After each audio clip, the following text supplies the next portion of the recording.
más análisis y posteriores controles y sustentación y el debate probatorio en juicio oral, en audiencia pública. Y es que es necesario hacerlo bien, ¿cierto? Es necesario hacer bien el trabajo en el campo. Vamos a empezar definiendo qué es un lugar de los hechos, ¿verdad? Un lugar de los hechos es esa porción territorial en la cual se encuentran elementos probatorios o se presume de la ocurrencia de un delito. Como todos buenos criminalistas debemos estar preparados siempre y siempre para llegar a un lugar de los hechos en el cual no vamos a ver nada a simple vista y en el cual el criminal ha tratado de ocultarnos la verdad probatoria, es decir, que ha realizado una limpieza, que ha realizado una modificación, una alteración en el escenario del crimen. Y depende solo de nuestras habilidades deductivas y de observación y análisis, llegar pues a buen término con lo que es el análisis de este lugar de los hechos. Yo siempre le digo a mis alumnos que no todo es macroscópico, no todos los elementos son macroscópicos. Tenemos que tener pericia, ¿cierto? Y esa audacia para poder determinar en dónde podemos no encontrar elementos macroscópicos, pero sí elementos que son de evidencia traza, de origen trazo, ¿verdad? Vamos a tener que no hay crimen perfecto, y esto nos lo dice Edmond Locard, ¿cierto? Nos lo decía Edmond Locard, y es que no hay crimen perfecto por el solo hecho de ese principio de intercambio o de transferencia, el cual nos manifiesta que hay un intercambio entre lugar de los hechos, entre víctima y victimario. Entre los tres van a tener un intercambio de elementos y depende de nosotros solamente y de nuestra audacia lograr determinar estos puntos para ser analizados. Entonces, el lugar de los hechos es donde se presume o se tiene certeza de que se ha cometido una conducta punible. Hay que tener en cuenta que no todo es homicidios, no todo son lesiones personales, no todo es muerte, ¿cierto? También tenemos otros delitos ya tipificados en los códigos de cada país, los cuales son contra el patrimonio económico, contra el Estado, son demasiados los delitos y no solo podemos enfrascarnos, uno como investigador no puede enfrascarse solamente en muerte y muerte, y llegar a un escenario en donde hay un hurto y tú dices, no, no sé, no hay nada, no veo nada, ¿sí? No veo el muerto, entonces para mí no hay delito porque eso no es ser criminalista, ¿verdad? Lugar de los hechos es la porción territorial, cualquier lugar que sea, cualquier lugar, puede ser abierto, cerrado, móvil o mixto, ¿cierto? Puede ser subacuático, es cualquier lugar que me permita la recolección, custodia y almacenamiento de los elementos probatorios para posterior análisis en el caso de criminalista. Vamos a definir con el Código Penal colombiano, con el Código de Procedimiento Penal colombiano, cómo se definen elementos materiales probatorios y evidencia física. Acá nos dice el sistema de cadena de custodia, ¿no? Ahí tenemos el enlace. De manera general, nos dice el código de este manual del sistema de cadena de custodia, de manera general se entiende por elemento material probatorio y evidencia física cualquier objeto, instrumento o medio de conocimiento conducente al descubrimiento de la verdad, como son huellas, marcas o rastros de origen físico, químico, biológico o electrónico, perceptible a través de los sentidos o mediante la utilización de tecnología forense, cuyo análisis proporciona las bases científicas o técnicas para encaminar la investigación penal, lograr la identificación del autor o autores y así confirmar o descartar la comisión de una conducta punible y la reconstrucción de los hechos. ¿Qué es un lugar del crimen? Ese es el lugar que alberga toda la información. Pero si yo me llevo un elemento, encuentro un arma, encuentro sangre, y yo no sé darle ese verdadero valor probatorio, simplemente me llevé el elemento, mas nunca pude vincularlo formalmente, hacer ese nexo causal, ese hilo causal del que nos habla el derecho penal, ¿cierto? Entre víctima, victimario y lugar de los hechos. Que todo esto, todo este proceso de análisis de campo, de recolección, de fijación, de embalaje, de custodia y de traslado, tiene un solo fin, y es establecer un culpable a través de una teoría del caso, porque es que ahora en los sistemas penales de corte acusatorio tendremos que demostrar, ¿cierto?, por medio del debate probatorio, que efectivamente esa prueba tiene que ver con la conducta punible y por ende tiene que ver con la responsabilidad penal o no de una persona. Y eso es lo que tenemos que hacer, tratar de reconstruir a partir de los elementos probatorios. Y hay algo que iniciamos con una hipótesis, ¿verdad? Iniciamos con una hipótesis y esta hipótesis va tomando fuerza a partir de que vamos analizando los elementos probatorios que ya nos hemos llevado y les vamos dando un orden lógico, consecuente y científico, y este a su vez se convierte en una teoría del caso. la cual va a ser sustentada en juicio oral en audiencia pública, ¿verdad? Porque la Fiscalía, como un único ente acusador, ¿sí? Porque la Fiscalía se encarga de acusar. La Fiscalía acá en Colombia tiene un cuerpo técnico que se encarga de investigar y es el cuerpo técnico de investigación, que es un grupo adscrito a la Fiscalía. ¿Sí? Pero la Fiscalía como tal se encarga de acusar únicamente, ¿verdad? Entonces la Fiscalía presenta su teoría del caso. Es obligatorio que en audiencia pública en juicio oral la Fiscalía presente su teoría del caso y ya la defensa decide si juega a desvirtuar la teoría del caso que ha planteado la Fiscalía. Teoría del caso. Tenemos que hay unos indicios macroscópicos y microscópicos, pero los microscópicos es de neto análisis, de neta observación, ¿cierto? Hay que tener pericia. Yo siempre he dicho que para encontrar un criminal hay que pensar como este. ¿Dónde pudieras tú dejar unas huellas? ¿Cierto? ¿Cómo pudiera yo limpiar sangre y detectar que la sangre ha sido limpiada? ¿Cómo detectar que un preservativo se trata efectivamente solo de un preservativo que se utilizó en un acto sexual consentido y no en un acceso carnal abusivo o violento? Entonces, todo ese tipo de información, perdón, es la que nosotros debemos tratar de analizar y solo se hace de una forma, ¿cierto? Y es utilizando un método científico, el cual, el método científico nos hace diferentes a muchas personas. Yo siempre digo a mis muchachos, ¿qué me diferencia a mí de muchos criminalistas y qué los puede diferenciar a ustedes de mí? Que somos científicos, no somos hacedores y repetidores de técnicas que están escritas en manuales, sino que yo soy científico y yo aplico el método científico en cada análisis y en cada intervención que deba ser de tipo criminalista. Tenemos acá que tenemos huellas, sangres, preservativos, podemos tener cabellos que son de origen biológico. Esta charla se trata especialmente de los indicios biológicos. Las huellas, por ende, son indicios biológicos porque son producto de la secreción de nuestras glándulas sudoríparas y el contacto con una superficie, ¿sí? Entre las crestas de fricción, que es donde ubicamos los poros, ¿sí? Y estos a su vez segregan fluido biológico que está compuesto de agua, de sal, de aminoácidos, de glucosa, eh, pero pues es biológico porque es emanado del cuerpo, al igual la sangre y al igual la esperma. Vamos a entrar aquí con la biología forense, un leve repaso. Y esto nos dice que es la aplicación de conocimientos de las ciencias biológicas en la criminalística mediante el estudio sistemático de las huellas y o indicios biológicos dejados por el autor, perdón, y o la víctima para identificar los indicios de un verdadero valor probatorio y determinar la relación entre estos, con fin de apoyar técnica y científicamente la investigación penal. En ese tema de los indicios de origen biológico, es muy complicado. Lo que nos enseñan a nosotros en la teoría puede ser bueno, pero vemos que en la práctica no se aplica. De hecho, no es muy poco lo que se aplica, ¿cierto? Siempre debe tratar de realizarse en las escuelas de formación técnicas llegadas a la realidad.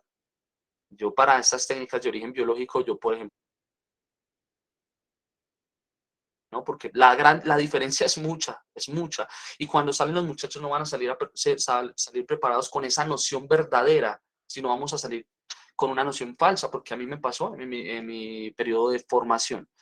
Una cosa es llevar un hisopo con sangre y otra cosa es que esa sangre tenga un valor probatorio de tipo biológico, el cual sería identificar el ADN que hay en esta sangre. Y solo se hace con una correcta recolección y una correcta preservación del elemento para conservar esa propiedad biológica e identificativa de ADN que tiene cada uno de los fluidos biológicos del cuerpo humano. Vamos a ver el alcance de la recolección de los fluidos biológicos, según el estudio y según el campo. Según el estudio, pues vamos a tener muestras, ¿sí? Por toma de muestras de tipo médico, ¿cierto? Inspección técnica a lugares, podemos llegar al lugar y no ver cadáveres. No vamos a ver cadáveres, pero tenemos elementos biológicos como lo son huellas, como lo puede ser saliva, como lo puede ser fluido seminal, como lo puede ser mucosa, folículos pilosos, que es el mismo cabello, podemos encontrar cada una de estas, pero solo depende de nosotros asegurar ese verdadero valor probatorio y que no solo nos llevemos esa muestra, sino que esta muestra a su vez tenga una información. Y según el estudio también tenemos en campos abiertos, cerrados, móvil y mixto. Es importante establecer y tener esa noción de abierto, cerrado, móvil y mixto, porque es que el cambiante cambio climático, ¿cierto?, nos va a destruir esa muestra biológica en gran tiempo. Para nadie es un secreto que una huella dactilar en un lugar cerrado se va con una huella latente, pero en un lugar cerrado se va a conservar más adentro que afuera, porque afuera el factor ambiental, el viento, el calor, me va a destruir la huellita, perdón, de manera más rápida. Pero si estamos adentro, tenemos un poco más de tiempo para poder preservar esos elementos probatorios, ¿sí? Porque es que el factor climático es muy destructivo y por consecuencia de eso es que se pierden muchos elementos materiales probatorios de valor, que es ahí a lo que tenemos que ver.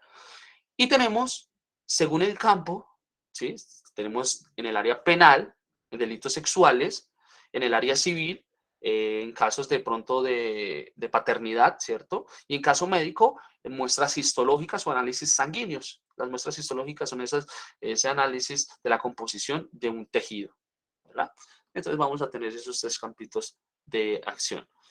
Inspección técnica a lugares, por si de pronto encontramos en el lugar de los hechos, pues ya de lo que estaba diciendo. Inspección técnica a cadáver, porque siempre va a haber un principio de intercambio. Por ejemplo, un ejemplo, un delito de casos, un caso de delitos sexuales.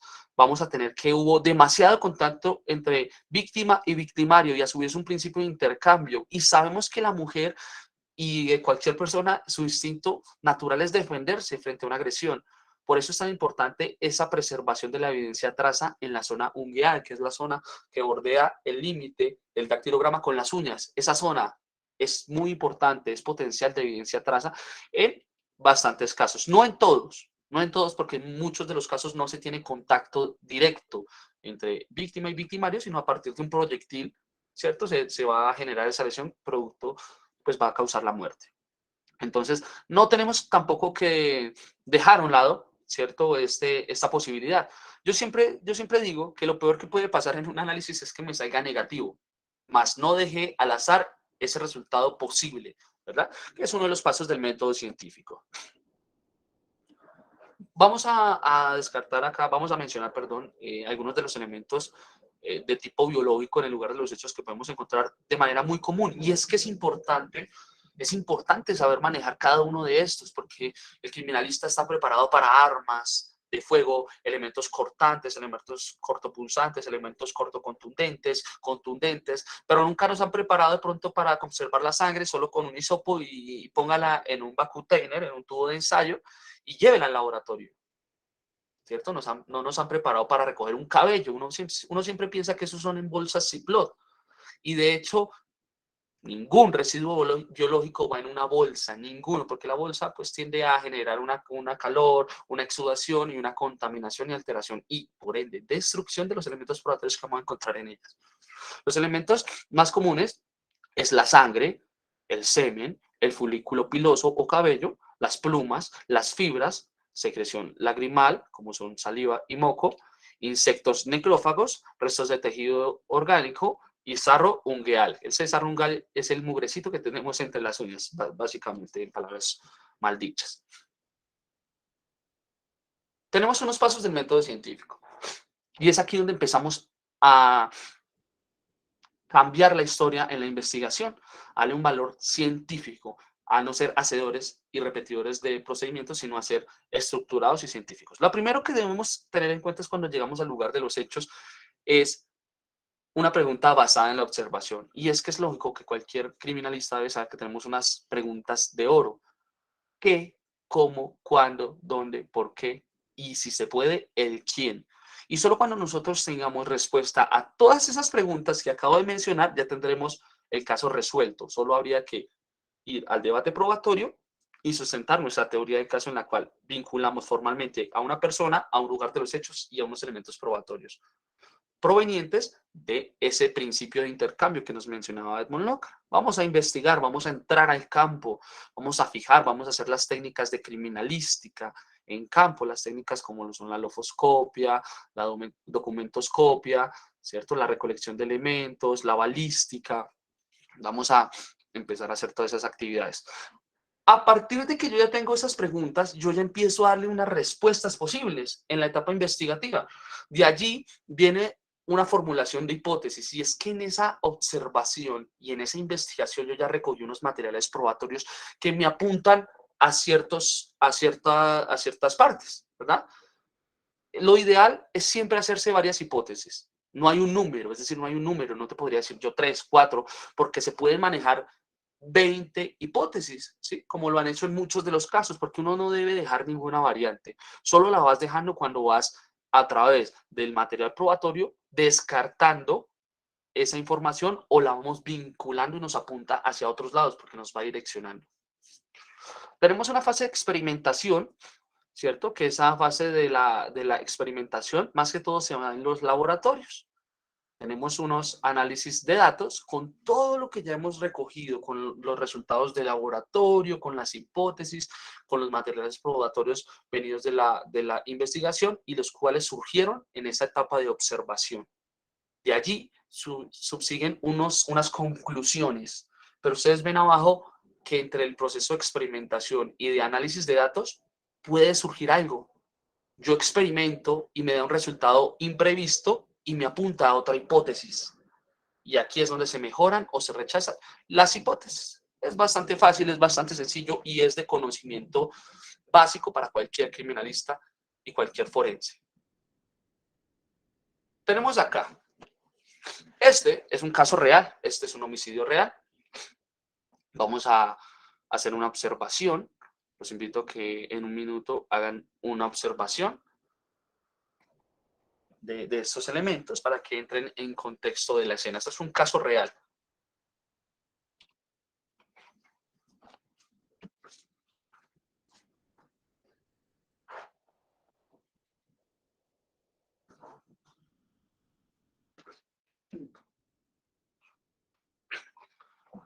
Bien. En este caso, les voy a contar, este caso fue en una masacre de un bar de Chapinero. Es un caso bastante bueno porque una persona le quita la vida a 4 personas y una de estas queda viva. La que queda viva, para sobrevivir a ese brutal ataque, pues tuvo que hacerse la muerta para que no siguiera ensañándose esta persona y le terminara de quitar la vida. Por supuesto que quedó muy mal herida, es decir, su condición fue muy, muy complicada, pero logró salir adelante esta persona. Mataron 4 personas, fue el portero de esta discoteca por querer llevarse el producido de ese día, ¿cierto?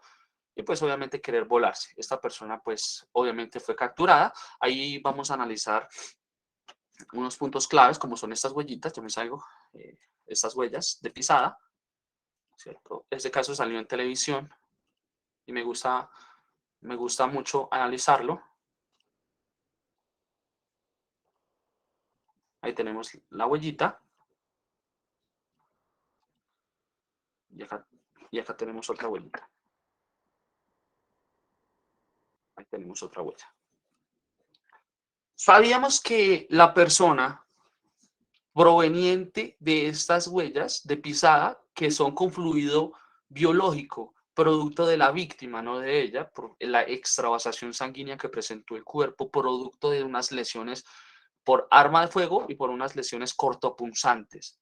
Y hubo por ahí también hasta lesiones con un extintor. Cuando esta persona se quedó sin carga en su arma de fuego, procedió a apuñalarlos y cuando dejó de apuñalarlos, a una persona de estas la tomó y pues le generó unas lesiones contundentes con un elemento contundente como lo sería un extintor para incendios, ¿verdad?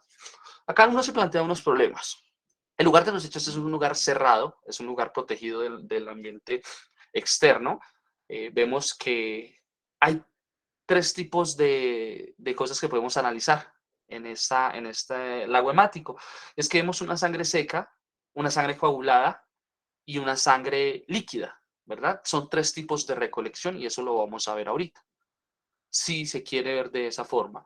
Tenemos que el lugar está bastante contaminado, pues era una discoteca, es normal que haya mucha gente, pero la contaminación con la sangre solo se daría de una forma, y es cuando entró la agresión.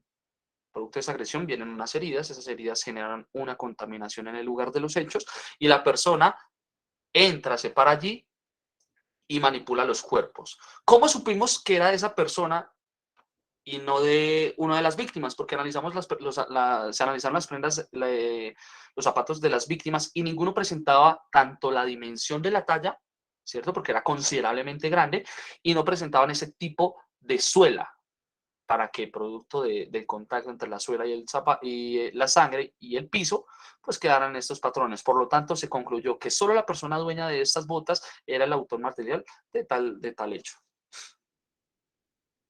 Seguimos acá. Mire, tenemos una persona amaniatada, la amaniataron con un cordón, con una cabulla. Esta persona ya se encontraba muerta allí en el lugar de los hechos. Fue amarrada, allí viene otra conducta, que esa conducta pues ya no sería solamente homicidio agravado, porque acá en el Código Penal dice poner en condición de indefensión a una persona, sino que ya la estás privando de la libertad al amarrarla. Ya son dos conductas y estamos hablando de una subida como de 15, 20 años aproximadamente. Entonces tenemos acá homicidio y secuestro por solo el tema de estar amaniatado. Si es que no se pudiese meter también hasta tortura, mirando las heridas post-mortem y las heridas ante-mortem, ¿verdad? ¿Cuáles fueron antes de la muerte y cuáles fueron después? ¿Y cómo se va a lograr observar eso? Por medio de la salida del escape de la sangre entre las heridas. Cuando una herida es limpia, pues obviamente va a tener sangre, pero los bordes no van a tener sangre porque ya no había esa circulación. ¿Vale? Pues datos curiosos que no van aquí a la recolección de evidencia biológica, pero pues datos curiosos que me gusta datos. En el baño se encuentra un lago hemático y uno mira este lago hemático y uno dice, Dios santo, pues acá fue una lesión gravísima porque mira, una persona tiene más o menos 5 litros de sangre aproximadamente, ¿no? Una persona ya grande y acá vemos una gran cantidad, entonces la herida debe ser considerable. Acá ya había recogido el cadáver, ¿sí? A la persona que estaba en ese baño orinando, le dispararon con una escopeta por la espalda, pues imagínate un disparo de una escopeta a contacto, pues es bastante letal, ¿no?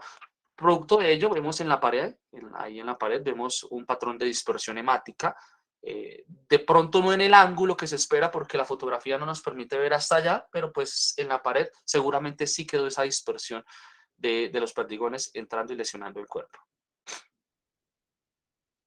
Vamos a hablar primero de esta recolección de fluido hemático, y es que es muy interesante, ¿no? Siempre nos han enseñado que la recolección de fluido hemático, nosotros recolectamos sangre y tenemos que secarla. Tenemos que secarla a temperatura ambiente, oreándola, ¿sí? Moviéndola de un lado al otro con la mano. En ningún momento se debe soplar, ¿sí? La evidencia biológica porque la estaríamos contaminando con nuestro ADN de la saliva. Entonces habría un principio de intercambio y esa prueba ya sería destruida. Tenemos tres escenarios: sangre seca, sangre líquida y sangre en costras. Sangre seca es cuando ha pasado un periodo prolongado, ¿sí? Puede ser de horas, puede ser de minutos, cuando, según la cantidad de sangre, si tenemos poca sangre, pues va a durar mucho menos tiempo para que esta sangre se seque. Si tenemos mayor cantidad, se va a ir secando por los bordes aledaños, ¿sí? Pero tenemos que estar preparados para cada uno de estos escenarios. La sangre seca la vamos a procesar de la siguiente manera. Vamos a tomar un hisopo estéril, vamos a aplicar 2 gotas de etanol o de agua destilada con el fin de humedecer ese hisopo, ese algodón. Vamos a tener un tubo de ensayo, vamos a hacer un raspado de esa sangre seca. Si tenemos poca cantidad de sangre seca, ¿sí? Pues lo ideal es que tomemos poca cantidad en esa muestra, ¿sí? Y es ideal tomar 3 o 4 muestras, por si una se daña, no se dañan 2 muestras, y si 2 se dañan, no se van a dañar 4, ¿verdad? Entonces es importante tomar varias muestras y esta es la forma de hacerlo. Lo vamos a poner en el tubo de ensayo, en un vacuum container, lo vamos a tapar, tiene que ser estéril, y lo vamos a embalar, a rotular, lo vamos a poner en custodia y vamos a diligenciar nuestro informe de investigador de campo. El embalaje es para preservar el elemento, el rotulado es para que sepamos qué hay dentro de ese embalaje, la custodia es para que sepamos quién y en qué momento y por qué y cuándo pues tuvo acceso a ese elemento probatorio. Y el informe de investigador de campo es para yo decirle al señor juez, que es a quien le interesa, cómo recolecté yo esta muestra. Vamos a la sangre líquida. Podemos tener una jeringa o un hisopo, si estamos hablando de harta cantidad de sangre, con una jeringa estéril, pues obviamente vamos a recolectar la sangre, la llevamos a un tubito de ensayo y vamos a hacer el mismo embalaje, rotulado y custodia e informe de investigador de campo. Si tenemos una gota, muy poca sangre y tenemos muy poco humedecido, entonces con un hisopo no hay que humedecerlo, ¿no? No hay que humedecerlo. El etanol y el agua destilada es simplemente para humedecer el hisopo, para desprender un poco de sangre para que se adhiera allí a ese hisopo. En ese caso, pues como va a estar mojada, simplemente realizo la recolección. 3 o 4 recolecciones siempre se recomienda en un tubo de ensayo y la vamos a embalar, a rotular y custodiar y un informe investigador de campo. Ya la tenemos embalada en un tubo de ensayo. Inmediatamente pudiera yo ponerla en un sobre de Manila, en un sobre de Manila o en un sobre de plástico. Podría ponerlo porque es que ya está protegida en ese en ese tubo de ensayo. Pero no pudiera yo tomar la muestra y ponerla en un papel o en una bolsa, porque inmediatamente estaría arriesgando el 100% de la muestra biológica. Llegaría sangre, llegaría rojo, pero ya no habría información biológica que pudiera serme útil para la investigación. Y vamos a tener sangre en costras, y es cuando hace mucho calor y la sangre se va levantando, como cuando se levanta la pintura. Entonces, ¿qué habría que hacer? Hay que hacer un raspado en la superficie contaminada con un cúter o un bisturí que sea estéril, obviamente, teniendo en cuenta no rayar la superficie. Es decir, que solo me lleve la sangre y no me lleve de pronto pintura, no me lleve contaminación cruzada, sino que simplemente tratar de hacerlo con cuidado y llevar la sangre. La vamos a embalar en papel encerado o papel estéril, ¿verdad? Todo tiene que ser estéril. Hay que recordar que como estamos hablando de recolección de fluidos y estos fluidos tienen ADN, todos los elementos que utilicemos deben ser estériles y nuevos. Vamos a hacer el embalaje, el rotulado, la custodia y el informe de investigador de campo para llevarnos esa sangrecita. Son los 3 escenarios que vamos a tener: sangre seca, sangre líquida y sangre en costras. ¿Sí? Hasta aquí no hemos hecho ninguna aplicación de técnica de campo, de técnica preliminar. Preliminar es antes de el laboratorio. Siempre nos dicen, nos enseñan que hay que estar pendientes de que no llevemos salsa de tomate, de que no llevemos jugo de mora. Yo creo que eso es redundante porque si somos criminalistas y somos inteligentes no tendríamos por qué confundir, pero tampoco podríamos por qué asumir, ¿no? Pero entonces la forma es usted actuando con lógica, con una lógica sobre los elementos que está procesando. Tenemos unas pruebas, si se quiere y si se tiene duda de que estamos llevando sangre, pues podemos hacer unas pruebas preliminares de campo con fin de determinar si la sustancia que nos estamos llevando es sangre o no es sangre. Tenemos la ortotolidina, el Kastle-Meyer, el paramidón, que utiliza bastante la fiscalía, y la benzidina, que utiliza bastante la fiscalía. Y aquí les tengo la fórmula de aplicación. Y es que es bastante sencillo y lo tenemos demostradito con imágenes. Vamos a hablar primero de la ortotolidina. La ortotolidina es un químico que reacciona en cadena al entrar en contacto con la sangre. Y uno dice, pero ¿con qué elemento de la sangre? ¿No? Porque la sangre tiene plasma, glóbulos rojos, glóbulos blancos. Entonces, esta, cuando entra en contacto con una enzima que se llama catalasa, me va a generar esa respuesta química.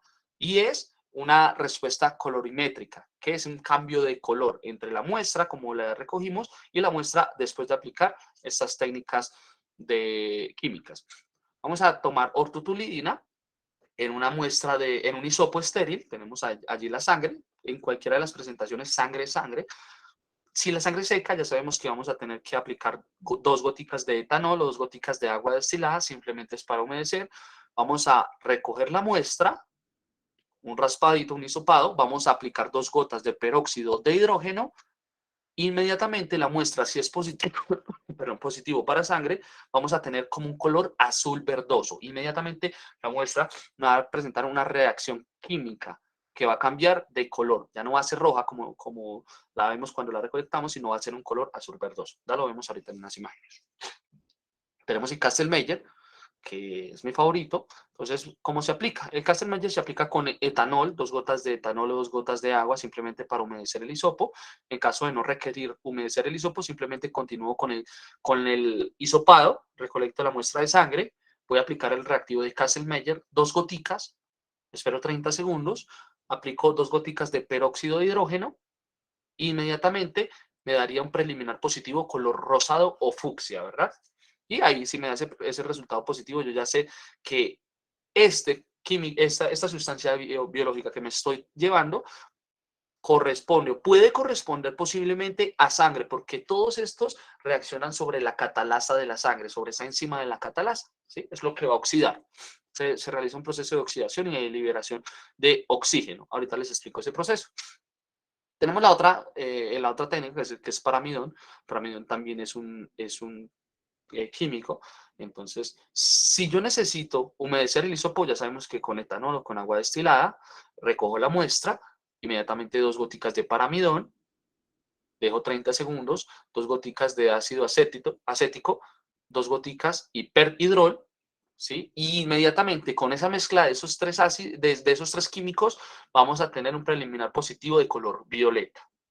Vamos ahora con la benzidina, simplemente vamos a aplicar, vamos a hacer el raspadito, el hisopado, si necesitamos agua destilada o etanol para humedecer lo podemos aplicar, aplicamos la muestra de sangre, 2 goticas de benzidina, 30 segundos, 2 goticas de agua oxigenada, inmediatamente nos tendría que dar un preliminar positivo azul. Acá nos habla de preliminar y es algo posible, ¿cierto? Es algo posible. Es posible que sea sangre, pero ¿quién nos da la certeza de que se trata de sangre? Pues ya todos sabemos que es el laboratorio que nos da esa certeza del 100%. Benzidina. 2 gotas de cada sustancia aplicada a la muestra de campo, azul verdoso, así va a quedar. Si ustedes se dan cuenta, en el inicio del hisopo estaba el color de la sangre, ¿sí? Y inmediatamente ya me genera ese cambio, y es decir, que esta composición química reaccionó sobre la catalasa de la sangre y me la deja de este color. Inmediatamente yo ya sé que lo que yo estoy llevando es posible que sea sangre, ¿verdad? Sangre humana o sangre animal, pues habría que verificarlo allá en laboratorio, ¿verdad? Porque la composición es muy similar de la una a la otra. Vamos a ver que es importante que cuando vayamos a hacer la muestra, la apliquemos sobre el hisopo, más no sobre la prenda de vestir, para que la prenda de vestir no se vea contaminada, ¿verdad? Entonces es mejor aplicarla en el hisopo y hacer los procedimientos un poco retirados, no encima del elemento probatorio, porque lo vamos a contaminar. Tenemos el Kastelmayer. Mire como en la punta del hisopo está la sangre color rojo, ¿cierto? Lo que posiblemente puede ser sangre. Acá pues ya estamos en el laboratorio y estamos seguros que es sangre. Aplicamos las 2 gotas de las sustancias que les mencioné anteriormente y va a dar esta coloración. El Kastelmayer, ese color rosado o fucsia.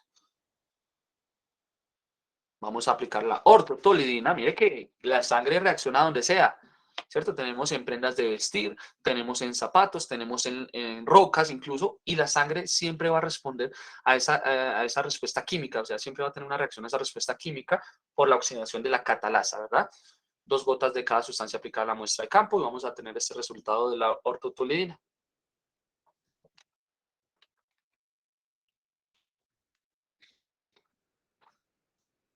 Esta es la aplicación de Kastelmayer en el laboratorio, ¿verdad? Ahí, si ustedes se dan cuenta, en ningún momento la boquilla del reactivo tiene contacto con el hisopo porque pues va a haber un principio de intercambio y de transferencia de ADN y que me va a contaminar los reactivos y se los va a dañar. Entonces, pues lo ideal es no contaminar nuestros reactivos. En ningún momento puede hacer puente la boquilla con el líquido, con el químico, ni el hisopo. No pueden hacer puentes. Es mejor que se caiga la gota y caiga mal a yo contaminar el reactivo.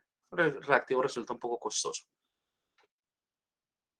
Miren, hasta acá ya aplicamos agua destilada porque la muestra que íbamos a recolectar estaba seca. Hicimos el hisopado y vamos a aplicar el reactivo de Kastelmayer. En ningún momento hace puente la gota ni el hisopo, ¿cierto? La muestra que recolectamos, la recolectamos obviamente de esta bota y pues ya estaba seca, llevaba varios días, ya estaba contaminada porque pues las pisadas pues ya la habían contaminado, pero la sangre queda. De pronto el ADN no lo encontramos, pero sí encontramos la sangre y podríamos hacer una hipótesis que por lo menos esta bota estuvo en un lugar donde hubo sangre y hubo harta sangre porque la bota no se encontró en las partes que sobresalen en ese troquelado de la huella, de la huella de la bota, ¿cierto? De la suela, sino que se encontró en la parte más profunda, la que está más oculta. Entonces, para que hubiera quedado muestra allí es porque pisó harta sangre y por lo menos quedó un principio de una transferencia allí de ese material probatorio. Regálame un minutico.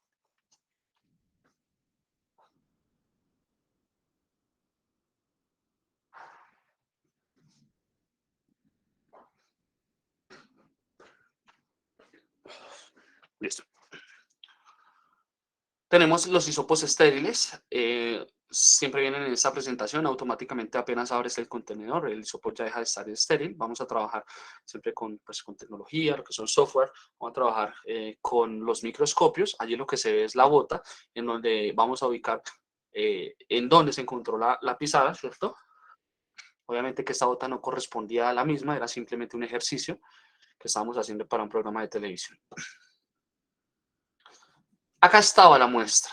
Acá está la muestra y no se nota, no se nota. Por eso es que es importante la observación. Si yo simplemente cojo la bota y la miro, no, no tiene nada, no tiene sangre, porque simplemente no la miro.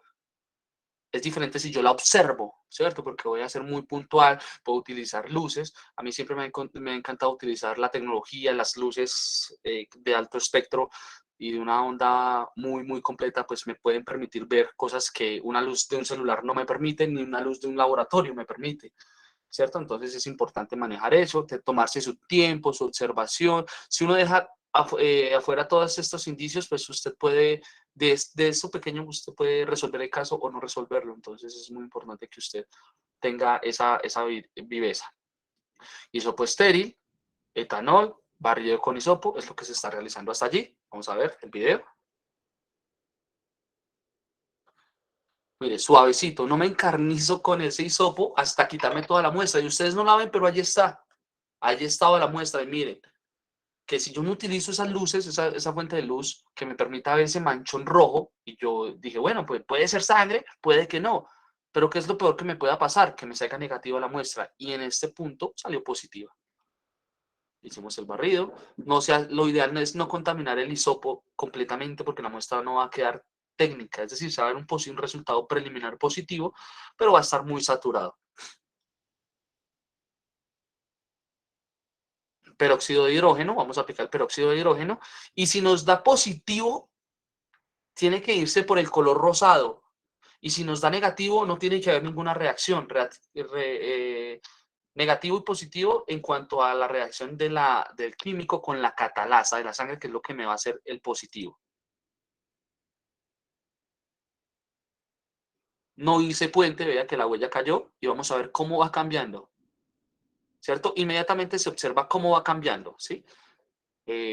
Por desgracia, pues hice un videoclip muy corto, o lo cortaron muy rápido porque yo no lo está grabando, pero inmediatamente genera ese cambio y empieza a volverse rosado. Ya después va a quedar bien rosadito. Vamos a ver si de pronto lo tengo más adelante. Entonces, como ya sigue preliminar positivo, yo ya sé que tiene un valor probatorio y me lo llevo en un hisopo. Y es que hasta para tener un hisopo hay que saberlo utilizar. Antes de darme cuenta que no cabe el hisopo en el tubo de ensayo, yo debo haberlo recortado para no tener que sacar el hisopo y recortarlo. Primero eso. Y segundo, miren que ya tenemos el positivo. Con solo una muestra pequeña, mire cómo el hisopo quedó decontaminado. ¿Sí? Quedó decontaminado y nos dio ese preliminar positivo. Ahora imagínense si yo cojo con el hisopo y lo impregno de sangre. Muy complicado llegar a determinar ese positivo de buena manera. Y ahí lo tenemos.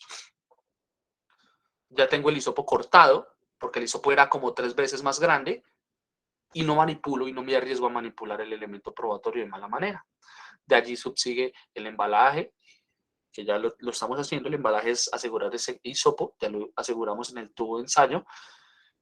Vamos a ponerlo en cadena de custodia, vamos a tener el registro de continuidad para ver quién accede a ese elemento y vamos a tener un informe investigador de campo. Aunque estemos en laboratorio, porque en laboratorio no debemos realizar estas pruebas. Se hacen otros tipos de pruebas con microscopios, ¿verdad? Y otros tipos de químicos. Vamos a hablar del Blue Star.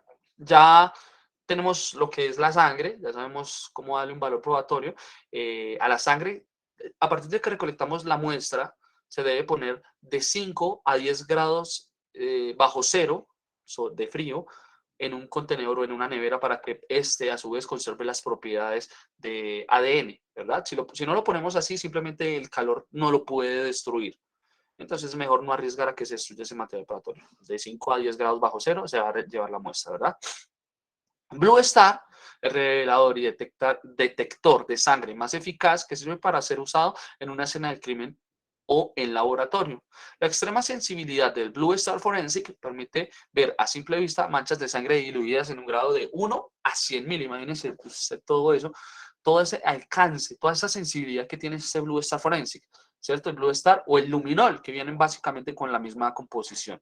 Entonces, lo que vamos a tener es que vamos a aplicar en una escena en donde se sospeche la comisión de un delito y hay que aplicarlo no en todo lado, porque es que la sustancia tiene que rendirse de cierta forma para que genere una duración que me permita realizar a mí una fijación, porque la fijación tiene que estar completamente oscuro el lugar. Tiene que estar adaptado completamente oscuro el lugar para que este Blue Star me genere una quimioluminiscencia que me permita verla, pero si la luz está prendida, pues nunca vamos a ver una luminiscencia ni una respuesta química al contacto de la sangre. Entonces, vamos a aplicar. ¿En qué lugares aplicaríamos si llegáramos a una casa y tenemos la sospecha de una desaparición de una persona? Entre esas hipótesis uno se plantea que la persona la desaparecieron, ¿sí? O que la persona la descuartizaron, ¿cierto? En un lugar.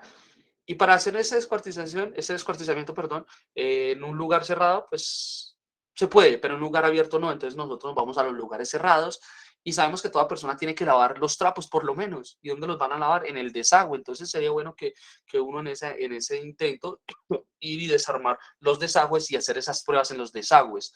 ¿Qué sangre? Sangre, donde se vea. Este Blue Star tiene la capacidad de reconocer la sangre.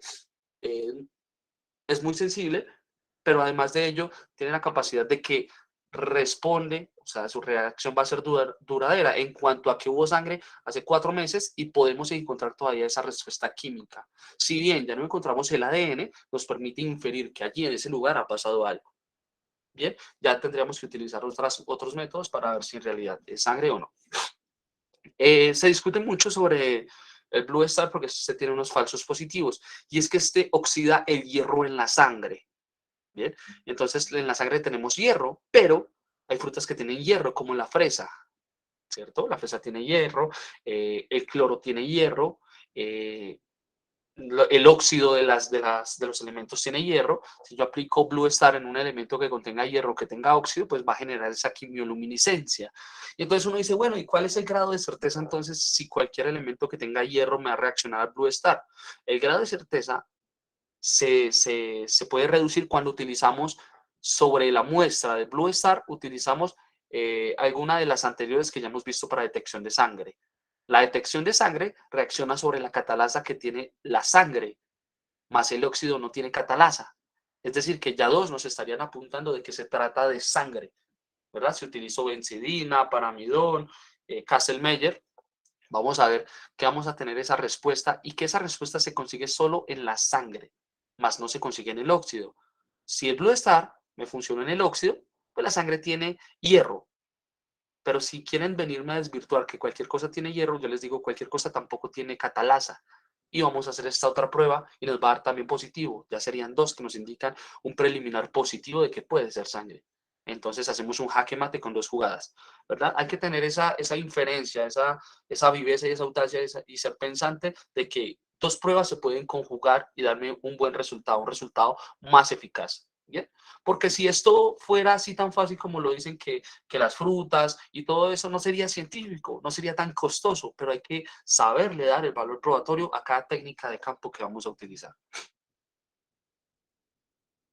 Estas son las 3 presentaciones de Blue Star Forensic.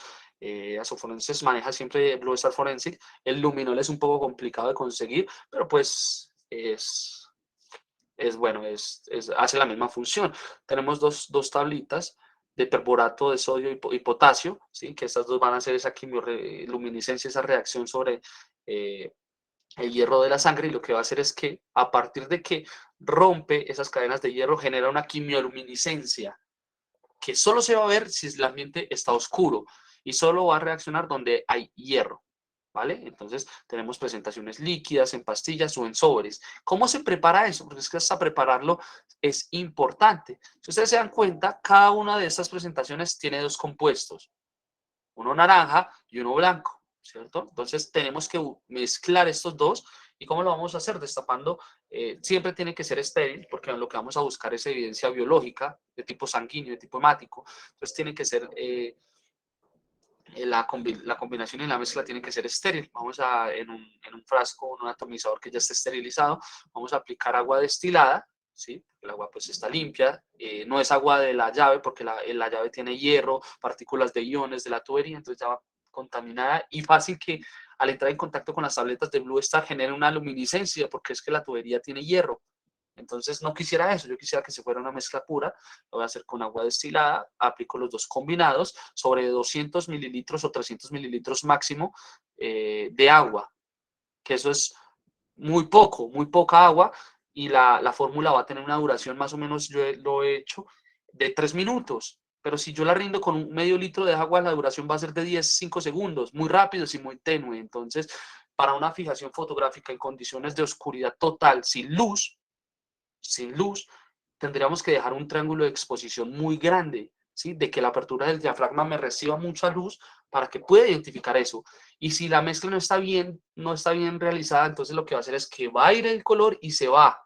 La única forma que yo pueda sostener el color es estar haciendo constantemente disparos de Blue Star. Pero si yo hago una mezcla muy buena, como las que yo sé hacer, con 300 mililitros de agua, pues la muestra va a durar 2 minutos, tiempo suficiente para que el diafragma deje entrar luz con esa velocidad de obturación de la cámara y la fotografía quede como si estuviera la bombilla prendida, y va a generar esa luminiscencia y va a tener valor probatorio tanto la técnica como la fotografía llevada al lugar de los hechos, ¿verdad? Porque es que eso es importantísimo. Cada una de estas técnicas, cabe recalcar, que deben ser realizadas con fijación antes, durante y después del procedimiento, ¿verdad? Siempre todo material probatorio tiene que tener un antes, un durante y un después de los procedimientos para no dejar margen de error.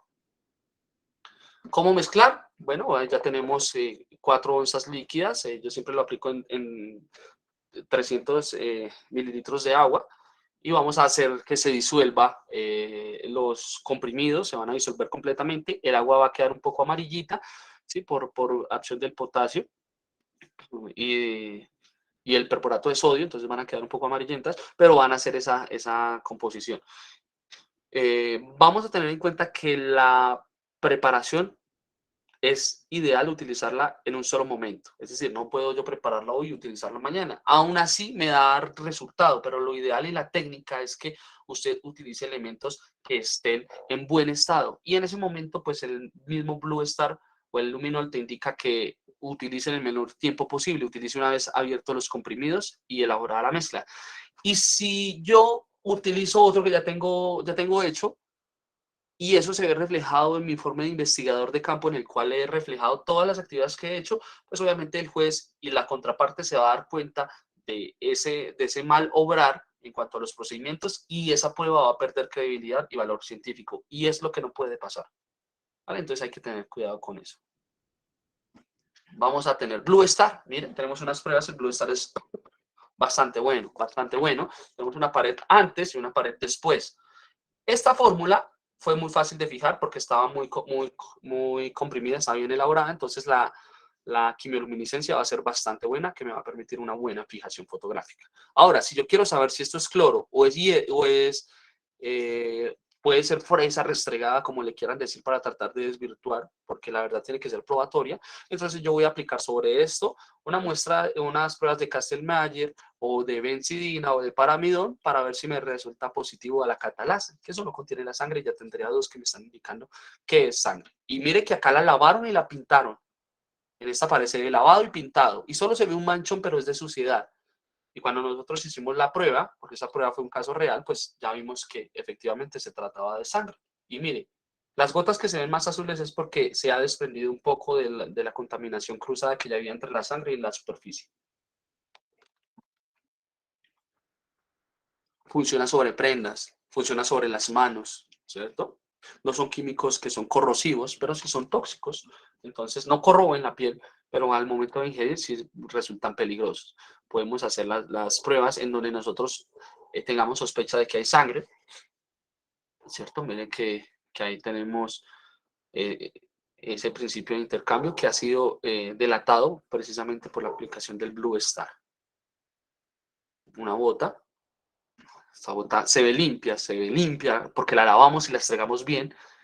Hicimos la prueba y aún así teníamos residuos de hierro producto de contacto con la sangre. Vamos a mirar un poquito de detección de fluido seminal. Tenemos que hay tres formas de detectarlo. Bien sea por ondas de luz, lo que son las fuentes de luz alterna o luces forenses, por pruebas de PSA, de antígeno prostático, que son como esas pruebas de embarazo, y por la forma, ¿cierto? La forma de las mismas. ¿Cuál es la más segura de todas? Pues si conjugamos las tres, vamos a dar un resultado más completo, ¿no?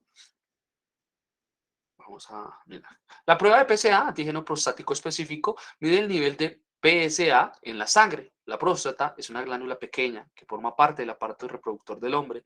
Está debajo de la vejiga y produce un líquido que forma parte del semen. El PSA es una sustancia producida por la próstata, solo por la próstata. La nariz no va a producir PSA. La orina puede que produzca PSA porque va ligada a la próstata, ¿cierto? Entonces hay que tener bastante cuidado con eso porque tendríamos que juntar las tres técnicas. Pero la orina no va a dejar el manchón lo mismo que el semen, jamás, porque el semen va a quedar como empastado, la orina va a quedar como amarillenta y va a ser la gran diferencia entre una y otra que lo vamos a identificar. ¿Cómo funciona? Si la prenda está seca, vamos a diluir un poco con un poco de etanol o agua destilada, vamos a tomar el hisopado, vamos a aplicar la muestra de PSA, la vamos a poner en el cassette y me dará 2 para positivo y 1 para negativo, ¿verdad? Porque tenemos que tener en cuenta que, el fluido de la mucosa, los mocos, también tienen una característica similar, ¿cierto? En cuanto a apreciación así macroscópica. Entonces hay que tener un poco en cuenta eso. Fuentes de luz alterna o luces forenses. Mira, ahí tenemos diferentes espectros. Sí había un manchón, se ve un manchón, pero ese manchón respondió ante la luz. Acá utilizamos una fuente de luz alterna de 360 nanómetros, color ultravioleta, un filtro amarillo y me da ese contraste. Acá utilizamos por su parte una fuente de luz alterna de 400 nanómetros, color azul, un filtro rojo y luz de 400 nanómetros color azul y filtro amarillo. Y miren la diferencia. Y miren que no se veía y cómo la hicimos visible. A esta prueba aplicamos las pruebas de PSA y nos dio positivo para antígeno de prostático. Entonces comprobamos que se trataba de fluido seminal. Acá tenemos la longitud de onda y unos filtros probables para utilizar. Para tratar de identificar estos elementos probatorios de origen biológico, pues realmente no hemos hecho la prueba en todos ellos, estamos haciendo un canal para subir todos estos experimentos y pues no se ha subido, no se ha completado, pero ya en cualquier momento estaríamos subiendo si en realidad funciona este tipo de evidencias con este tipo de longitud de onda o luz forense y este tipo de filtro. Yo tengo mis dudas en algunos, pero pues habría que demostrarlo científicamente, ir a hacer esas pruebas de orientación que me generen una certeza, ¿sí? A partir del resultado.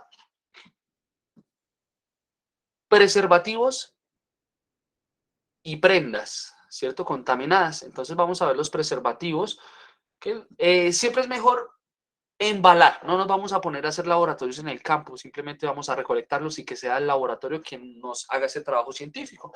Entonces yo tengo preservativos, yo lo puedo enfrascar en un frasco de cristal o plástico estéril, que obviamente sea grande y en el momento de yo cerrar el contenedor, en ningún momento yo vaya a pellizcar el preservativo con la tapa y lo vaya a enroscar y lo vaya a romper. Hay que tener mucho cuidado en eso. Entonces es importante la dimensión del flash, del elemento del contenedor y pues obviamente vamos a tratar de ponerlo lo más suave allí y no tratar de manipularlo. Como está, se va a ir y en el lugar de los hechos es lo que se hace. No vamos a empezar a hacer pruebas de PSA, allá no, sino esas las hacen en el laboratorio.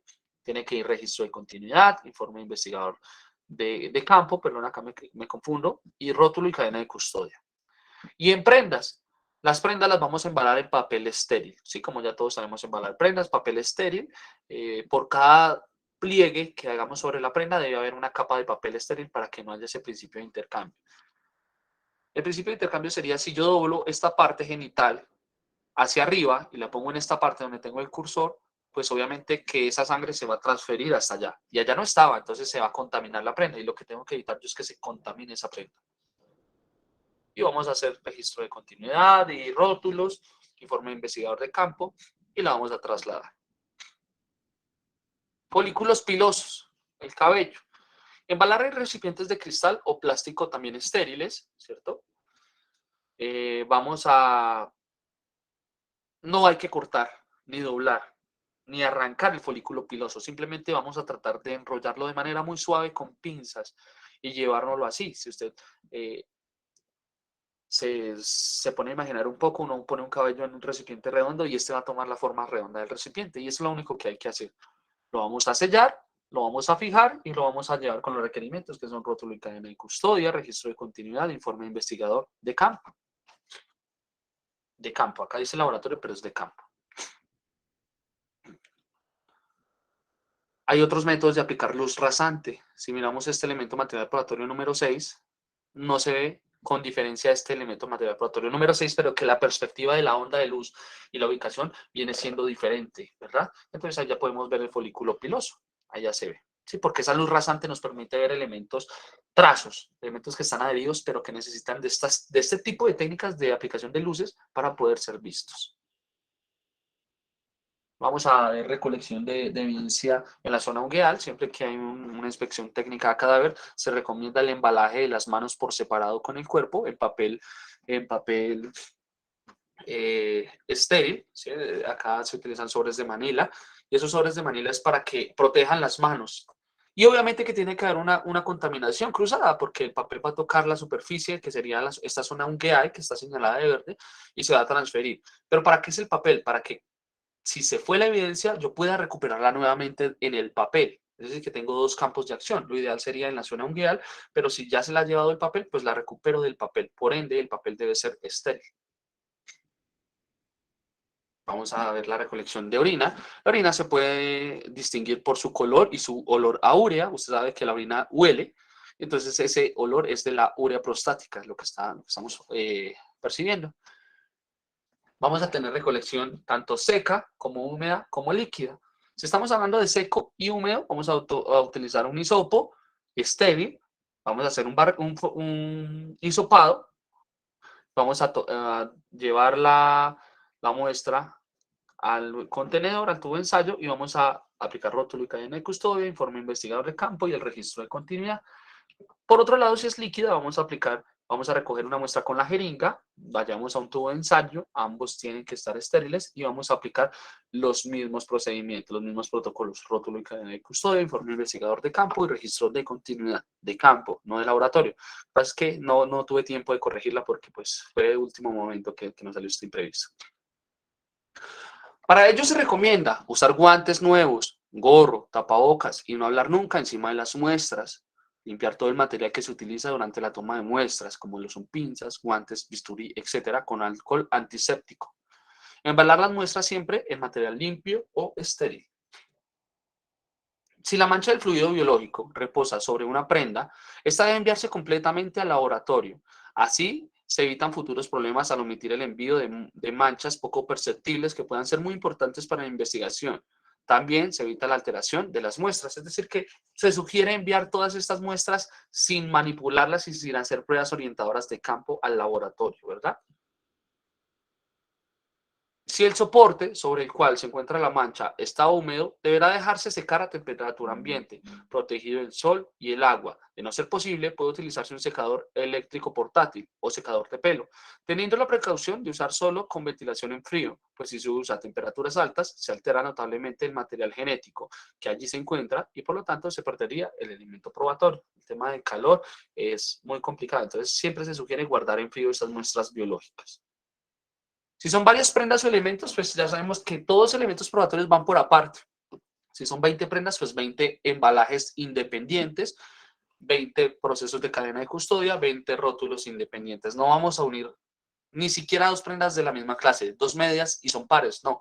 Las aparto una por una y les voy haciendo el procedimiento. Cada prenda, cada elemento va por separado. Damos un agradecimiento especial al licenciado Carlos Lenin López, ¿sí? Que no pudo asistir por problemas personales el día de hoy, que ha sido mi docente en esta materia y pues nada. Muchas gracias, espero que haya sido de su agrado mi presentación, que hayan pasado chévere, que hayan aprendido bastante.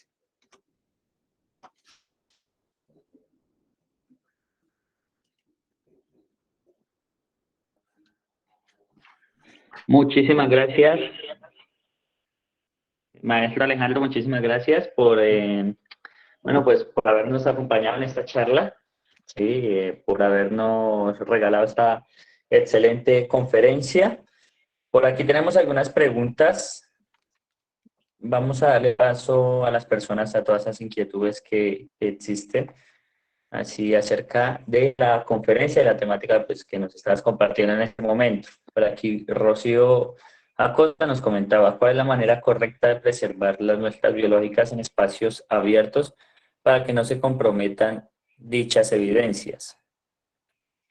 Bueno, tanto en espacios abiertos, cerrados o cualquier tipo de lugar de los hechos abiertos, cerrado, móvil o mixto, la recolección va a ser la misma. ¿Qué nos va a garantizar la preservación del material genético? Poner la temperatura adecuada, entre 5 y 10 grados bajo cero, ¿verdad? En un congeladorcito.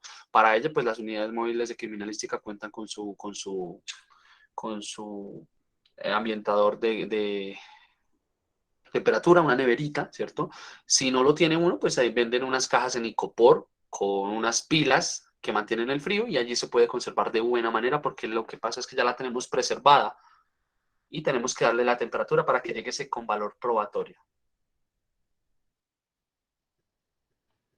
Vale, muchísimas gracias por la respuesta. Vamos aquí a continuar con las preguntas. Bueno, por aquí alguien está levantando la mano. Meca, si quieres, puedes activar el micrófono, por favor.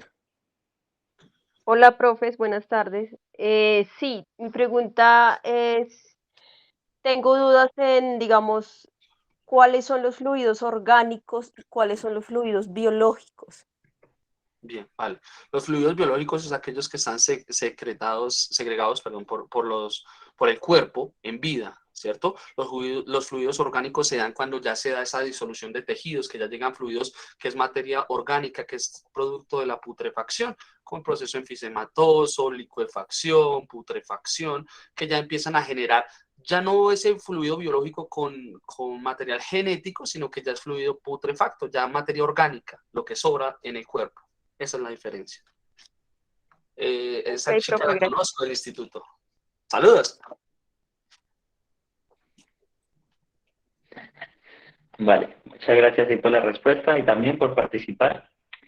Jimmy Miranda nos pregunta por acá, ¿cómo preparo mi cámara fotográfica para captar una buena toma con el Blue Star? Excelente pregunta, mi hermano, excelente. Esa pregunta es bastante buena. Algo que tenemos que tener en cuenta es el triángulo de exposición de la fotografía. El triángulo de exposición son 3 puntos, ¿cierto? Apertura del diafragma, velocidad de obturación y el ISO. Cada uno de estos tiene que ir también conjugado uno con el otro que me permita hacerlo de cierta manera. Sabemos que lo primordial para una fotografía es la luz. Como el espacio debe estar cerrado, ya hay una quimioluminiscencia que me genera la luz que necesita ese diafragma. Yo la tengo que dejar harto tiempo. Harto tiempo me refiero a que dejar que la cámara reciba luz por 30 segundos, depende de la cantidad de... Si yo preparo bien el Blue Star, con 30 segundos me basta para yo hacerlo. Entonces, ¿qué tengo que hacer yo? La velocidad de obturación es el tiempo determinado en que la luz va a entrar por el diafragma. Velocidad de obturación lo dejo de 30 segundos, entonces son 30 segundos largos que va a entrar luz por el diafragma. Vamos a tomar la foto y no va a sonar, ¿cierto? Como es instantánea, sino... Y ese proceso es el que va a dejar la cámara que la luz entre en el diafragma. Vamos a ver la apertura del diafragma conjuntamente, porque la apertura del diafragma yo la tengo que dejar amplia, porque como no hay luz, yo la dejo lo más amplia para, para que reciba mayor cantidad de luz, ¿cierto? Y el ISO es el que me da la estabilidad de la fotografía. A mayor ISO, mayor nitidez, pero mayor movimiento. Entonces yo tendría que aplicar un trípode para no generar movimiento, porque el listo es muy sensible, genera ese ruido si yo lo muevo. ¿Sí? Sí. Lo ideal es utilizar el triángulo de exposición lo más amplio que yo pueda, ¿sí? Para que me dé esa calidad de fotografía. Vale, muchísimas gracias ahí por la respuesta. Bueno, nos dice por acá, bueno, Jimmy, continúa con la pregunta, ¿el reactivo Blue Star no deteriora o malogra la evidencia biológica? Sí lo deteriora. Claro que sí lo deteriora, puede deteriorarlo. Lo que hace es una prueba orientadora. Yo me llevo la muestra biológica. Hay que tener en cuenta dos patrones, y es que hay un Blue Star Forensic Training, que es para entreno, y uno profesional. Y el training sí deteriora la muestra biológica, pero el profesional no. El training es de prueba, de entrenamiento, como su palabra lo dice. Si yo utilizo para un caso un training, pues solo voy a lograr la quimioluminiscencia. Pero si yo utilizo en un caso real el reactivo Blue Star propio, que no me altera la evidencia, se puede conservar, ¿verdad? Ahora, si lo que yo tengo, o sea, sí se puede conservar si utilizamos el original, pero si yo utilizo el que es training, que destruye el DNA, ¿sí? El ácido desoxirribonucleico, que es el ADN, eso significa. Entonces, vamos a utilizar la otra pruebita de Kastle-Meyer, que esta sí no me va a destruir la prueba de tal manera. Es decir, sí, siempre se altera, se contamina, pero como yo ya tengo esas pruebas que me dicen que es sangre, yo ya tomo unos hisopados limpios con solo agua destilada y me los llevo puros sin aplicar más reactivos. ¿Listo? Porque ya tengo unos que me dijeron, sí es sangre lo que hay allí, puede ser sangre. Entonces yo ya me llevo unas muestrecitas limpias para que sea el laboratorio quien haga sus procedimientos sobre las muestras no contaminadas con los reactivos que ya tenemos, que ya hemos aplicado, sino muestras limpias que me llevé del mismo lugar, de un lugar cercano. Vale, muchísimas gracias por la respuesta. Vamos a darle aquí la palabra a alguien que está levantando la mano. Jenny Alejandra, ¿puedes hacer, por favor? Hola, buenas tardes, ¿me escuchan? Sí, Sí, muy buenas señorita. tardes. Perfectamente. Bueno, mira, teniendo presente que lo indispensable es preservar la evidencia, pero estamos en un ambiente rural, en donde no contamos con etanol ni agua destilada, ni mucho menos hisopo para recolectar la evidencia. Entonces, ¿qué tipo de alternativa podría considerar para recolectar la evidencia? Esa voz me conoce. Bien. Mira, lo que tenemos que hacer siempre que hay un grupo y hay una inspección, lo primero que debe hacer un criminalista es ir preparado, ¿verdad? Tenemos que ir preparados para lo que vamos a encontrar allí. Y lo que se puede encontrar muchas veces es materia orgánica o cuerpos en descomposición, y hay que tratar de mirar si podemos recolectar esos fluidos biológicos. No podría yo hacerlo con otra cuestión. O sea, no me llevaría el elemento, me llevaría sangre, pero no me llevaría lo que realmente me interesa, ¿cierto? Lo que me interesa realmente es el DNA que yo pueda encontrar en esa muestra. Y si no tengo los elementos adecuados, es imposible que yo me pueda llevar una muestra con ese valor probatorio de tipo biológico. Es decir, yo me puedo llevar en una camisa, la impregno y me llevo sangre, pero pues obviamente se me va a destruir totalmente el ADN que encontremos allí. Lo ideal siempre, Aleja, es que llevemos esos elementos al lugar de los hechos para que lo podamos preservar esos elementos de la manera técnica. Ahora, hay que tener en cuenta que si yo lo embalo y lo recolecto de otra forma, diferente a lo que me dice el manual de cadena de custodia de la Fiscalía General de la Nación para las entidades que cumplen funciones de policía judicial, permanentes, transitorias, especiales o supletorias, si lo recupero de otra manera diferente, ya no hay custodia sobre el elemento, porque es que hay algo ya estandarizado en esos manuales y no puedo yo hacerlo diferente, porque me veo implicado, me veo expuesto a que me tiren ese material probatorio. Eso, es eso. Ok, sino que estaba pensando en un lugar de los hechos por allá en un pueblo, ¿cierto? Donde muchas personas, bueno, muchas entidades no cuentan con ese tipo de elementos para embalar la evidencia, entonces por eso pues me direccioné como a ese contexto. Sí, suele pasar cuando tenemos funciones de policía judicial supletorias. Estas supletorias es cuando no hay una entidad judicial cerca y que la fiscalía, por una orden especial, le brinda un poder especial al alcalde, porque en todos los pueblos caseríos hay un alcalde de, ven, realiza el levantamiento y vas a enviar ese material probatorio hasta una unidad de fiscalía más cercana, que puede ser 7, 18 horas, es diferente. Pero pues ese es el problema, ¿sí? Cuando no se tienen los elementos, entonces no hay un buen trabajo. Y eso pasa bastante, con lo que tú dices, bastante pasa. Ok, muchas gracias. ¿Vale? Vale, muchísimas gracias por participar, Alejandra, y muchísimas gracias por la respuesta, Eider. Sí. Bueno, vamos por acá con Nelson. Nos dice, ¿nos puede reiterar qué objetivos de estudio se pide en el laboratorio de los restos biológicos?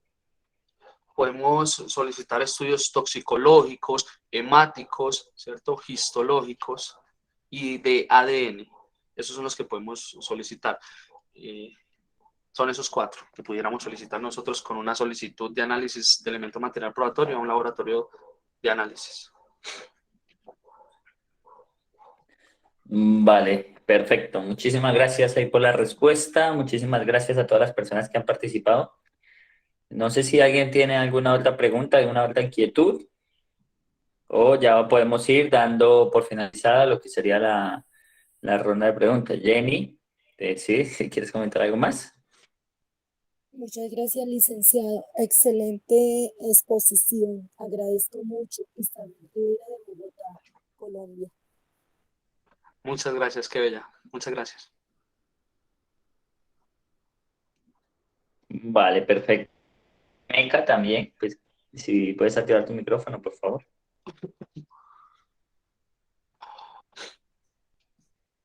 Sí, profe, mira, en cuanto a las armas cortantes, punzantes y contundentes, ¿qué debe conocer el responsable de este procedimiento? No te entendí, plantéame otra vez la pregunta, no te Sí, entendí bien. en cuanto a las armas cortantes, Sí. punzantes y contundentes, ¿qué debe conocer el responsable de este procedimiento? ¿Qué debe conocer? O sea, Sí, si lo entiendo bien, la persona debe conocer de pronto qué elementos probatorios podemos sacar de allí. Es decir, tenemos un arma cortante o cortopunzante sí, que es un elemento por sí solo y tendría una contaminación traza, ¿sí? Que se adhirió al elemento cortante en cuestión y es la sangre. Entonces tenemos 2 tipos de elemento probatorio, si te refieres a eso. Si te refieres a la manera de recolección, siempre tiene que haber un antes y un durante y un después que me muestre la recolección del elemento probatorio, pues para no dejar lugar a duda de lo que se ha realizado allí. Si te refieres a los sujetos procesales, ellos deben conocer todo, absolutamente todo, la fijación antes, durante y después, deben mirar los registros fotográficos, ¿cierto? Registros planimétricos, los bosquejos topográficos, deben mirar las actuaciones de los investigadores en campo, deben mirar los rótulos y la cadena de custodia y el registro de continuidad, deben mirar todo. Uno en juicio oral mira todo, absolutamente todo, que coincida en tiempos, porque en las universidades siempre fallamos en tiempos, embalamos un elemento y, ay, ahorita lo llenamos, diligenciamos el formato. Y lo que hacemos es que damos eso en la vida real no se puede hacer. Antes de, más bien, embalar el elemento, hacemos el rótulo. Y cuando yo ya empiece en la recolección, ya lo rotulo, pero eso no se puede hacer después. Eso tiene que ser ya porque ya estaríamos violando la cadena de custodia y es un principio de legalidad de la prueba. Sí, ok, señorita. profe, gracias. Vale.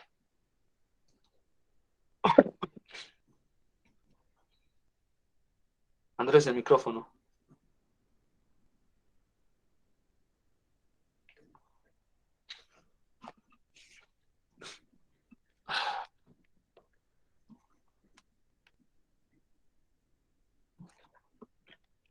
Andrés, el micrófono. No se escuchó. Vale, vale, lo siento, lo siento. Si es que hay un problema aquí con la computadora, entonces me ha tocado con otro dispositivo compartir el sonido. Vale, vamos a darle la palabra a Isabel. Y bueno, muchas gracias por la respuesta a la anterior pregunta. Listo, vamos a hacer esta última pregunta porque debo salir al laboratorio. Debo atender un caso. Listo. Vale, vale, Muy vale. buenas Bueno, tenemos por noches. acá. Buenas Sí, noches. Isabel. Buenas noches. Más que pregunta, profe, quería agradecerle por la invitación y obviamente por la exposición. Muy buen tema y muy interesante. Y de verdad que muchísimas gracias por la oportunidad de tener esa enorme experiencia de escucharlo en este medio y de verdad que muy, muy agradecida. Aprendí bastante. Muchas gracias. Qué bonita, muchas gracias. También te distingo. Muchas gracias. Bueno, muchísimas gracias. Muchísimas gracias. Ya, bueno, por aquí, para dar paso a la última pregunta, Tenemos Marlene Prado, nos comenta, ¿cómo se puede reconocer si es sangre menstrual en caso de, bueno, de violencia sexual? Bueno, si hablamos de sangre menstrual, pues la sangre menstrual ya es una sangre que el cuerpo ya no va a reconocer, ¿cierto? Es una sangre que ya está contaminada. Es un proceso de cambio, ¿cierto? Hormonal en el cuerpo. Se reconoce siempre por el olor, ¿cierto? El olor es muy cambiante y la coloración es más oscura, ¿cierto? Entonces, con base a eso se puede reconocer. Y más allá, pues ya tendrían que hacerse pruebas en el laboratorio. Inicialmente yo te diría que en el campo se reconoce ya con lo que es el olor, pues no hay que oler ningún elemento, pero cuando estamos hablando de elementos como lo son tan degradables como la sangre sabemos que es lo primero que se descompone en cadáveres, y cuando hay sangre así no sean cadáveres, lo primero que se descompone y lo que genera ese olor putrefacto, pues entonces vamos a percibir ese olor que no se percibe en una sangre normal, y la coloración va a ser mucho más oscura y su textura va a ser mucho más espesa. Vale, perfecto. Muchísimas gracias por la respuesta, maestro. Muchísimas gracias. Bueno, Paula nos hace aquí una anotación. Muchísimas gracias. Un gusto escucharlo. La verdad que ha estado excelente la presentación. No esperábamos menos, siempre manejando la mejor calidad. Y bueno, muchísimas gracias a todas las personas que nos han acompañado a lo largo de esta jornada, las dos conferencias. A primera hora tuvimos al licenciado José Daniel Díaz y bueno, pues ahora la participación del maestro Alejandro Ramírez. Muchísimas gracias a todos ustedes por estar ahí acompañándonos. Las personas que deseen conocer más actividades, enseguida voy a estar hablando ya para poder finalizar de las actividades que se vienen tanto de forma gratuita como de forma paga. De pronto la participación o la certificación en los meses de abril y de mayo. No sin antes, pues darle de nuevo las gracias a Alejandro por acompañarnos con esta gran conferencia. La verdad que, aunque, bueno, no estaba en el papel, pues ha salido estupendamente. Muchísimas Muchas gracias. gracias a todo mi equipo. Hasta luego. Chao, chao. Gracias a todos. Gracias, profe. Hasta luego. Chao, que estén muy bien. Vale, yo voy a Muchas intentar ser gracias. Voy a intentar ser breve para poder ya concluir. Voy a hablarles aquí rápidamente de lo que se viene ya la próxima semana para finalizar este ciclo de conferencias. El día domingo 3 de abril vamos a tener 2 conferencias, la verdad que van a estar muy, muy buenas. Hemos tenido excelentes participaciones. Una pena no haber podido contar con la participación del licenciado Carlos, pero bueno, hemos tenido la participación del maestro Alejandro, así que, bueno, aunque unas son de cal, pues otras son de arena, como dicen, ¿no? Pero ha salido magnífico, ustedes podían disfrutar en estos momentos de esta conferencia, que aunque no estaba en la organización, pues ha salido estupendamente. Para la próxima semana vamos a tener, como les comentaba, reconstrucción criminal e inspección técnica cadáver. Las personas que nos están acompañando va a ser por el mismo link, van a poder ingresar. Si no, todavía no conocían de este evento, nos pueden buscar por medio de Asoforenses SAS, en medio de Facebook o en Instagram, y allí van a poder obtener toda la información. Ahí en la primera parte está anclado el evento y van a poder obtener los enlaces. También visitar nuestra página web, donde pueden agendar este evento en su calendario, así les va a llegar un recordatorio. Hay algunas personas ya lo han agendado y cada vez que va a iniciar una conferencia les envía un mensaje con el recordatorio para que puedan ingresar. Vamos a tener la participación de 2 excelentes profesionales desde Argentina. Es verdad que una gran participación de Argentina en este evento. Y bueno, como siempre, muy grandes a las ciencias forenses, los colegas de Argentina, un saludo muy especial, los colegas que nos están acompañando.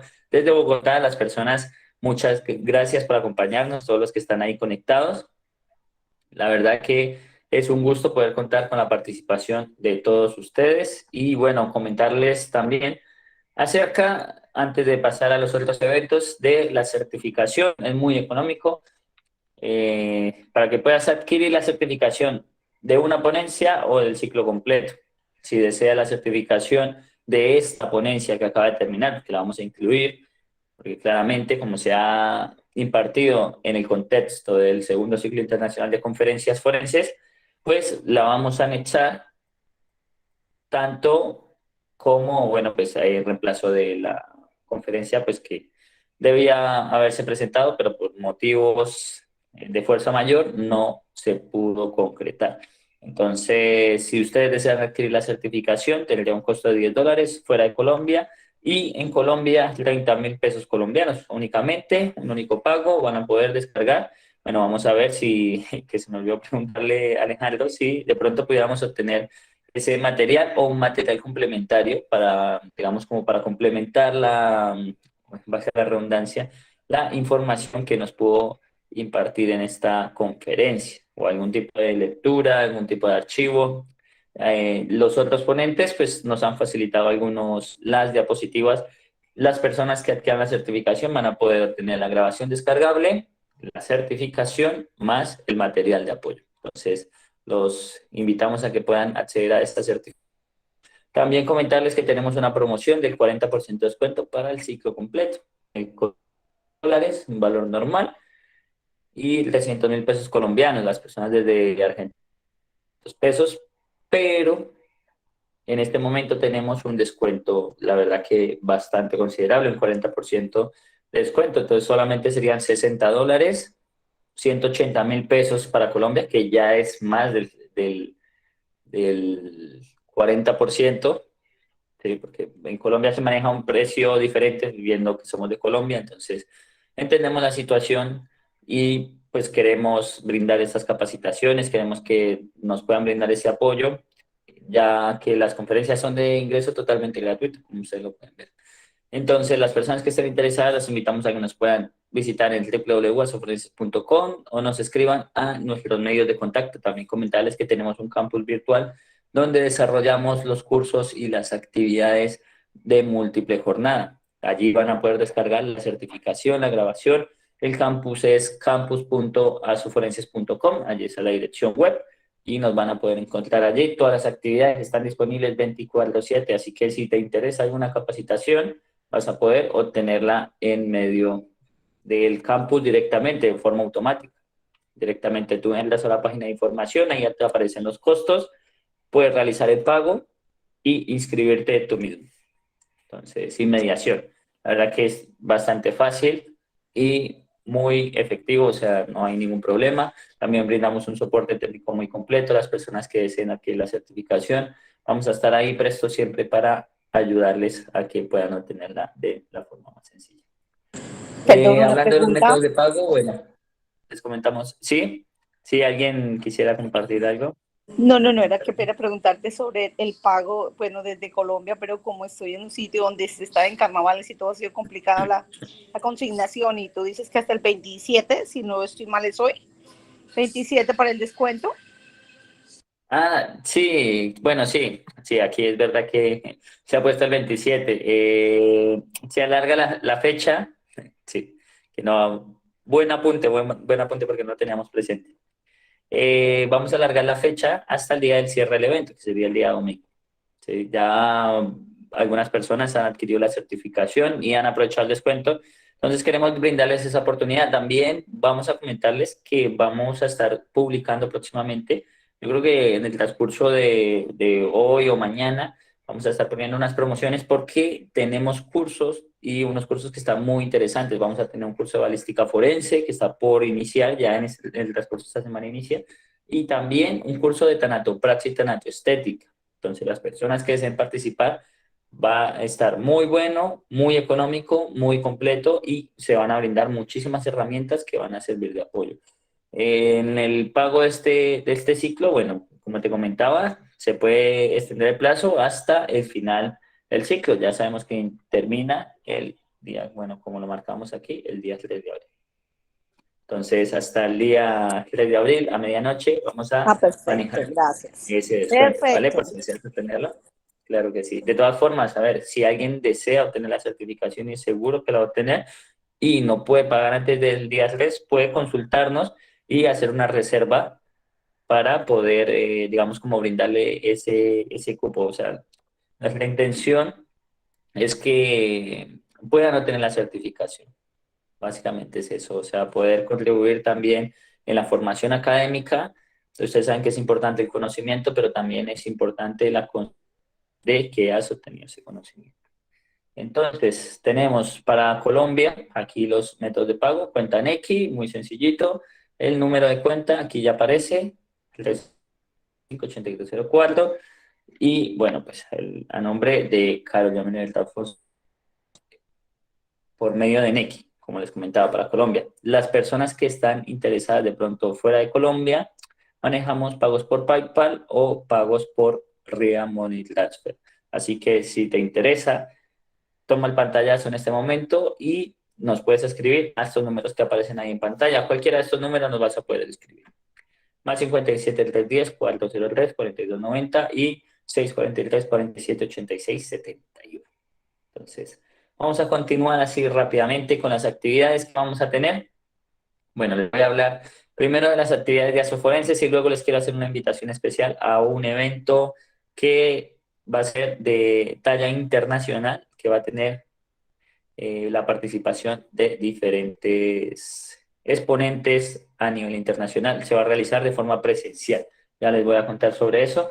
Primero vamos a hablar sobre el curso de tanatoplastia y tanatoestética, como les comentaba. Vamos a estar publicando algunas promociones, la verdad que van a estar imperdibles, va a estar de mucho provecho para las personas que quieran seguir capacitándose y que, bueno, que quieran seguir ganando esa experiencia académica y al final, pues que, digamos, cursos como este les van a servir para poder de pronto ejercer, si es de su agrado, el área de la tanatoplastia y tanatoestética. Contamos con 60 horas de certificación, 5 módulos.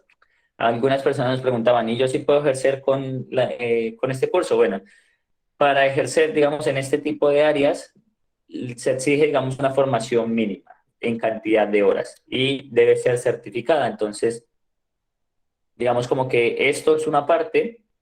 Posteriormente vamos a realizar otro diplomado para complementar esa formación. Así que si deseas, puedes ir, digamos, como abonando ese terreno para que posteriormente puedas complementarlo y tener la certificación, digamos, la capacidad, bueno, la constancia de horas completa. Y así vas a poder ejercer. Esto lo hablo sobre todo en Colombia, que, digamos, hay muchas personas que les interesa poder obtener la certificación y poder de pronto ejercer en esta área. La verdad que es una tarea muy bonita, es por el respeto al difunto, a los cadáveres, pues poder darles un último adiós de forma digna. Entonces, va a estar muy, muy bueno. Aquí podemos ver las temáticas, las técnicas que se van a manejar y pues vamos a tener la participación de Jackson José Granados. Él cuenta con 24 años de experiencia en el sector. La verdad que va a estar brutal, brutal, brutal. Aquí aparecen los precios. Sí, aquí de nuevo el 27 de marzo. Claramente no es la fecha. Vamos a dar hasta el día 10 de abril, el descuento del 10%. Si te interesa, puedes separar tu cupo y acceder a ese descuento, ¿vale? Entonces, nos pueden contactar a los números de WhatsApp que aparecen aquí. Vamos a continuar con el próximo evento. La verdad que este curso y diplomado tiene algo especial. Yo creo que es uno de los eventos más grandes que hemos realizado y que hemos planificado.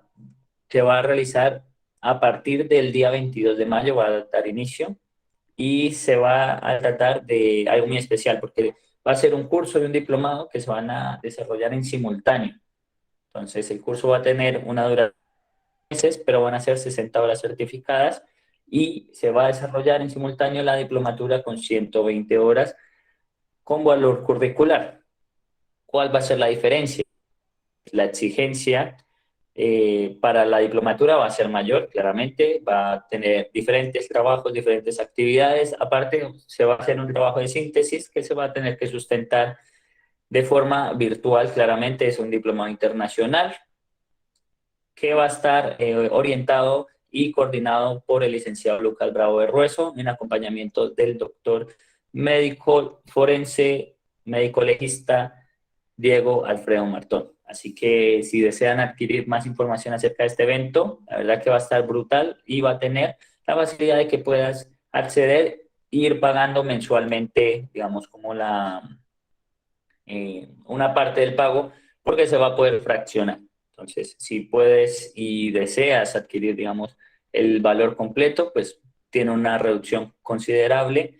Ya lo vamos a estar publicando por medio de Facebook y vamos a estar promocionándolo, vamos a estar enviando por los grupos de WhatsApp también las personas que están interesadas para que puedan acceder a este curso o a la diplomatura. Ustedes van a poder elegir y van a poder desarrollar el que más se ajuste de pronto a sus necesidades académicas y, bueno, pues claramente también económicas.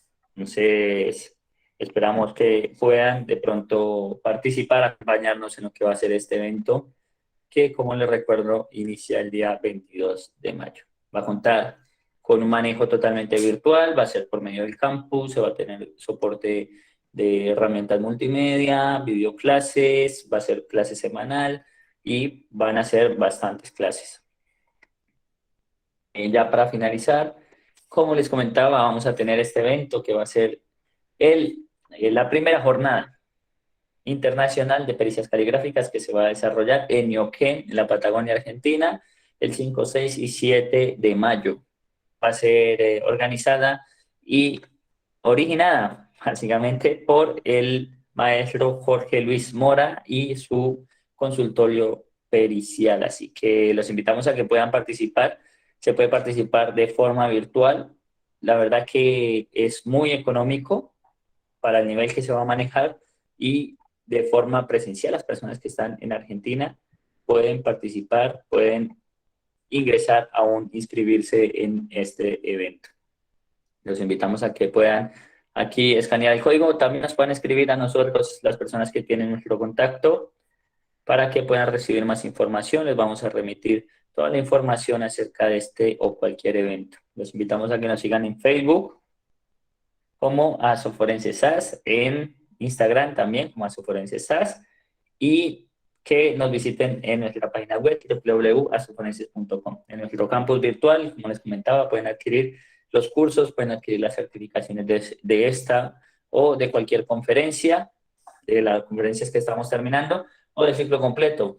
Allí van a estar subidas todas las actividades y van a poder ustedes obtenerlas de forma muy sencilla. De nuevo, agradecerles a todos por estar ahí conectados y por habernos acompañado en lo que ha sido esta octava conferencia del segundo ciclo internacional de conferencias forenses, que ya acaba de finalizar. De nuevo, mil gracias a todos y bueno, pues les deseamos lo mejor y los esperamos para la próxima jornada, que va a ser el cierre del segundo ciclo internacional de conferencias forenses. Recuerden, somos Asoforense SAS, formación de calidad, trayendo de forma gratuita este evento para todos ustedes. Mil gracias por habernos acompañado y nos vemos en la próxima. Prográmense porque se vienen dos grandes conferencias con dos grandes referentes de las ciencias forenses a nivel internacional. Así que muchas gracias para todos ustedes y esperamos que les vaya muy bien. Ya con esto vamos finalizando, ya vamos a cerrar la sala, así que antes de nada, pues bueno, desearles que tengan un excelente resto de fin de semana y que nos puedan acompañar en futuras ocasiones.